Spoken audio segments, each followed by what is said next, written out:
But first, we can't keep treating the Greens as just some woke joke. Not now. And I worry that so little attention has been given to the Greens' new defence policy that was released this week. Or should I call it its surrender policy? Now, this is important because we've seen before a Labor Prime Minister of the left sign a power-sharing deal with the Greens after a hung election. And that time, Labor agreed to make Greens leader Bob Brown effectively almost a cabinet minister. Brown was given unprecedented access to government ministers and the public service. And he also got Labor leader Julia Gillard to agree to the carbon tax that she'd actually ruled out before the election. There will be no carbon tax under the government I lead. Now, in exchange for Labor backflipping on that promise, the Greens agreed to back a Gillard Labor government. Now, today, the Greens are offering Labor the same deal. If there's no clear winner in the election next year, which is quite possible, the Greens will offer a power-sharing agreement to put Labor into government. Labor leader Anthony Albanese says, "No way, Jose," but he would say that, wouldn't he? Look at Labor's record.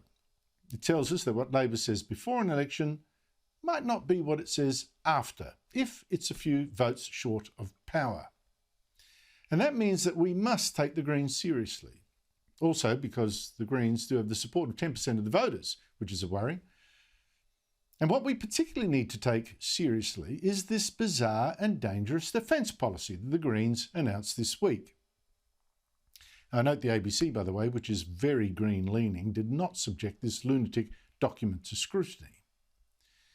This new Greens defence policy is no more than a one-page press release. That's how much thought the Greens have put into the defence of your nation.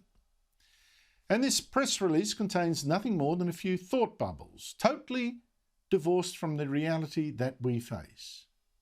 It says the Greens want to cut our defence spending in half. Cut it to just 1% of GDP. It wants us to have simply a light, readily deployable and highly mobile force that it claims is commensurate with our size and location. In fact, the Greens defence spokesman, Jordan Steele-John, says our military should be pretty much like New Zealand's. He called New Zealand's military gold standard, even though it's got no submarines, no jet fighters, just 2 frigates and fewer than 10,000 soldiers, sailors and airmen. The Greens go on. They also want us to tear up our new security deal with the US and Britain, designed to help defend us from the growing threat from China, whose dictator has told his armed forces to prepare for war, because he's thinking of invading Taiwan. And still the Greens policy hasn't finished weakening our defences. It also wants to scrap the nuclear submarines that the US and Britain have agreed to help get us. The Greens want our sailors to have inferior diesel submarines to face the might of the nuclear-powered and nuclear-armed submarines of the Chinese Navy and the rest of its massive on-sea force. What the Greens are effectively saying is, let's not have an armed force that's strong enough to defend us or help defend friendly democracies. And there is absolutely no attempt in this one-page document to explain why that is not insane. Now, I couldn't believe that the Greens could toss out such an absurd policy without the integrity to explain why they think our national security doesn't matter, why the China threat doesn't matter.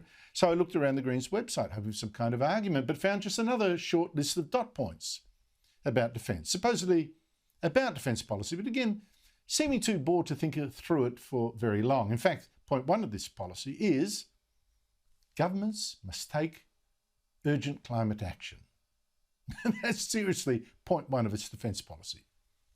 Point 3 is eliminate weapons of mass destruction, which works like this. Okay, we in the West disarm, but then China, North Korea, Iran, Russia, they don't. Great. And on it goes. The Australian Defence Force should adopt a zero-tolerance approach to all forms of violence. What? We no longer shoot the enemy? Do you get the idea that the Greens don't actually want any army at all? Now, you can laugh at all this nonsense, but this surrender document is the defence policy of a political party in Parliament that represents 10% of Australian voters. And it's the party that wants to form, and thinks it's got a chance, wants to form a coalition government with Labor after the election. So I wonder, where is the reaction to all this? Where is the ABC, which preaches green politics? Silence. I think it might be too embarrassed to promote this. But more importantly, where is the Labor leader? There's silence too from Anthony Albanese. Silence from all his front benches, bar one, former Labor leader Bill Shorten, who rightly called the Greens plan bonkers and said it was effectively like issuing every 2 soldiers with 1 rifle. Again, this is not something to blow off as irrelevant, because China is threatening war. It's threatening Australia. And the party that could help decide who forms government after the next election says this is the very time to cut our armed forces in half.